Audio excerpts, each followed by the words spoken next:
Hi guys, I'm Max Weinbach with XDA TV, and today I'm going to be showing you guys everything new with the newly released Android 10. I think it's Queen Pie? Queen Cake? I don't know. Let's get started.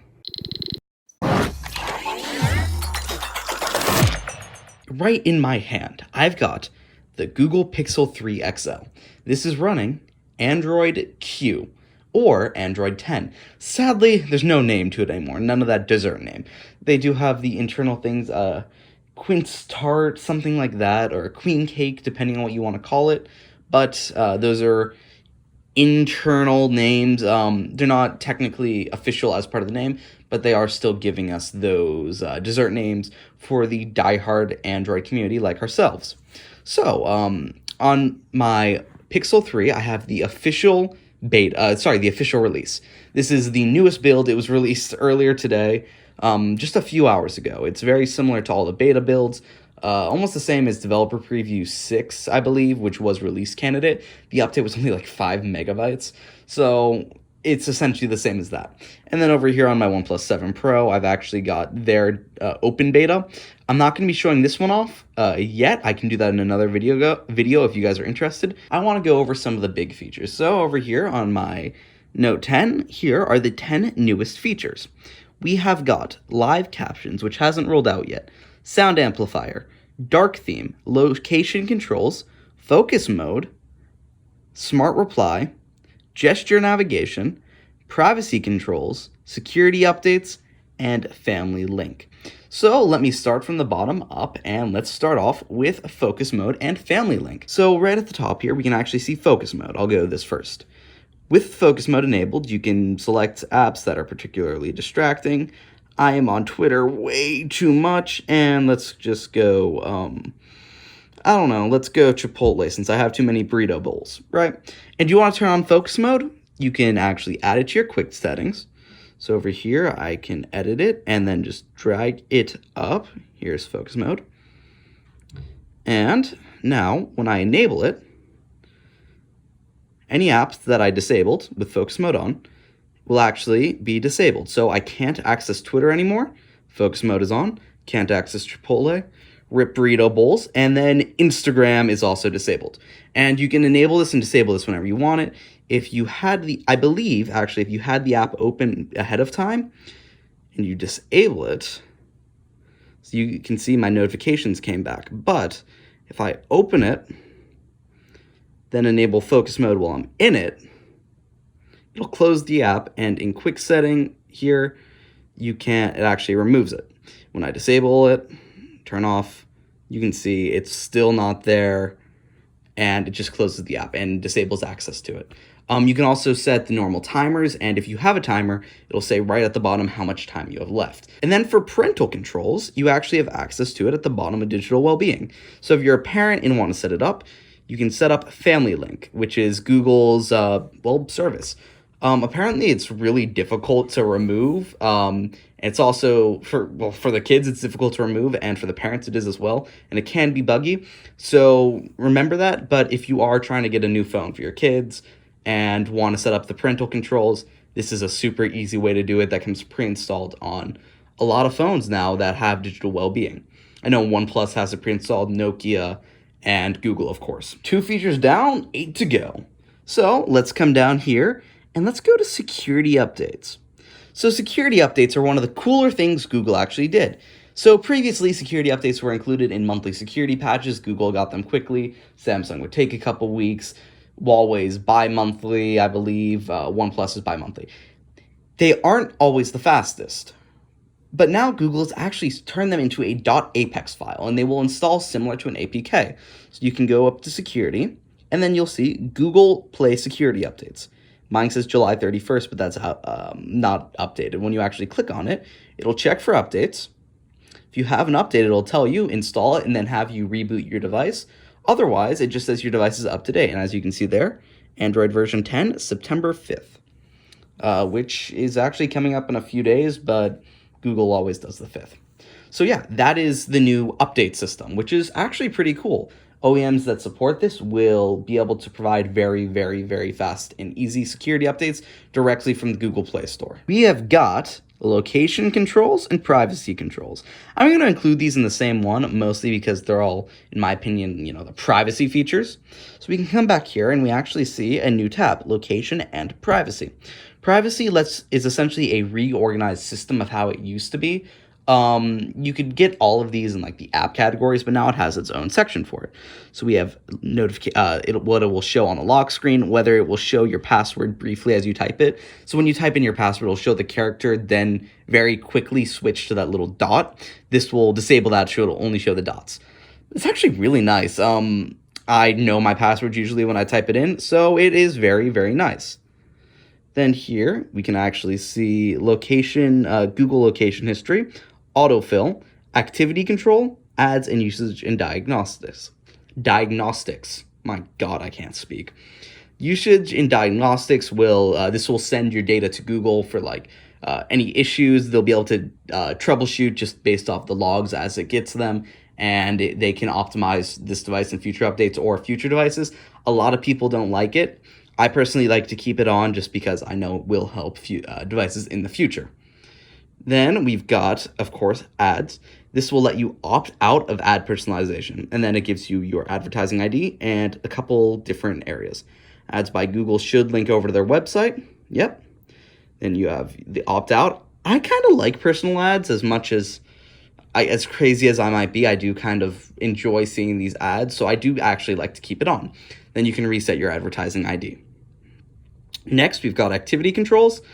This will allow you essentially to look at everything you've done and choose the activities you want Google to be able to save. Next is Google location history. Again, not going to open that because it'll show where I live, but that'll show you everywhere you go in the day, and Google will be able to save it and create a timeline in Google Maps, and it's actually pretty nice. Then we have autofill. So this is where Google will save your passwords, credit cards, addresses, and make it super easy to fill in. You have easy access to all these settings. Then you've got your permission manager, which will show each permission, and then when you click on it, you can see which apps have access to them.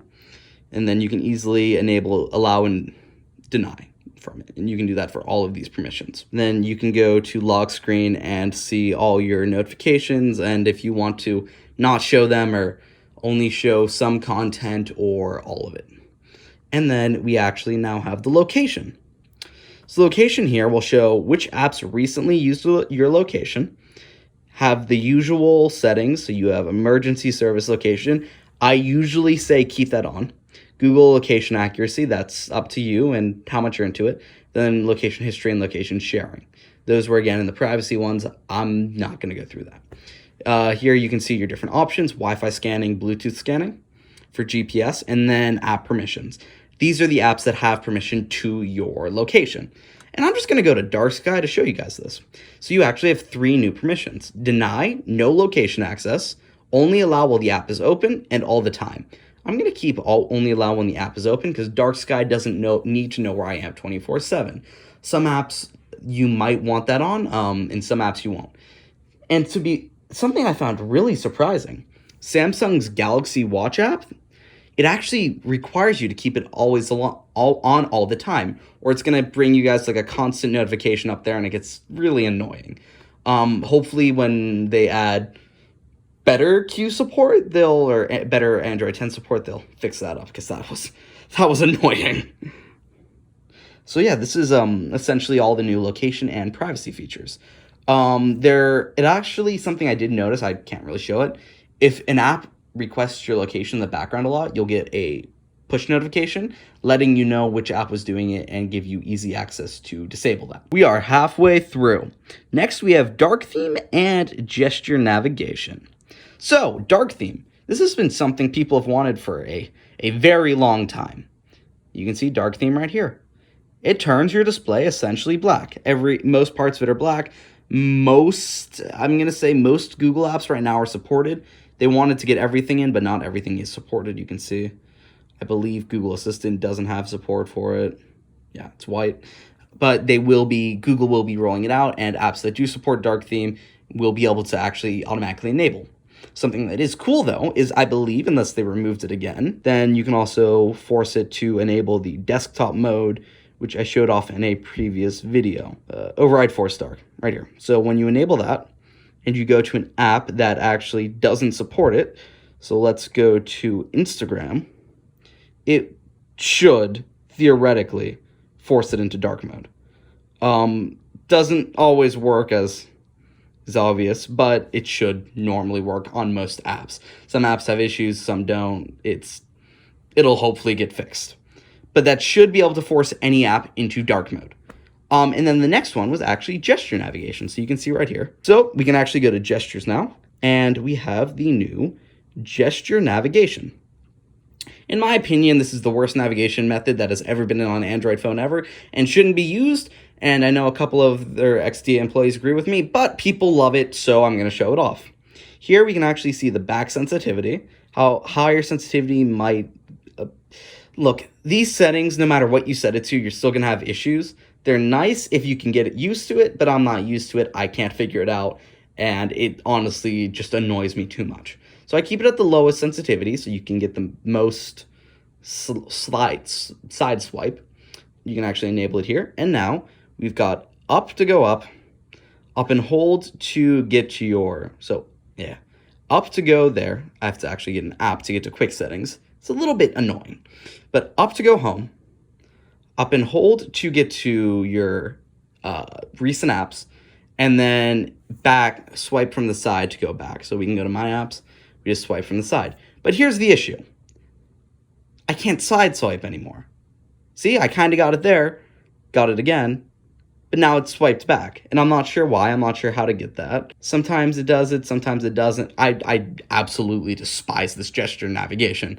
But you can also swipe through at the bottom to get through your different apps, and it makes it really easy for just switching through. A lot of people like it. I'm still not a fan. I'm a 2-button type of guy. And Google will actually be requiring OEMs to include that gesture navigation along with 3-button, and 2-button is optional, but some OEMs like OnePlus are removing it, and I'm kind of sad. Live caption right there will be able to show captions on any video in any app, or any audio essentially playing on any app, but it is not currently available, so I can't show it off. So let's show off sound amplifier. So when you use sound amplifier with headphones only, it'll improve how you hear sounds around you. Sound amplifier makes weak sounds louder without making powerful sounds too loud. I believe this is made for people that are hard of hearing. This will make it super easy to, well, hear. If you can't hear as well, all you have to do is plug in some headphones and it should work. It's pretty nice. Smart replies are actually really cool. Now, I'm gonna try to send myself a DM here really quick. What up? What it up? Well, I can send it, right? And I should have Hangouts on this phone. So we can see here I got the message, and we have those replies. Nothing much, nothing much you. Right? Those are pretty cool. So it actually does allow a couple other features. Right here, you can see maps. And now I can open up Lyft or Maps, and I'm just going to go Maps, and it opens up Google Maps. So it'll have contextual information based off which app you are, actually what the message is. I believe this is all offline with Google's federated learning, and it's really nice. It actually makes life really easy. Yeah, those were the technically 9 new features in Android 9. I did show 10 on that list, but the reason why I'm not showing that is because I can't. It's not available.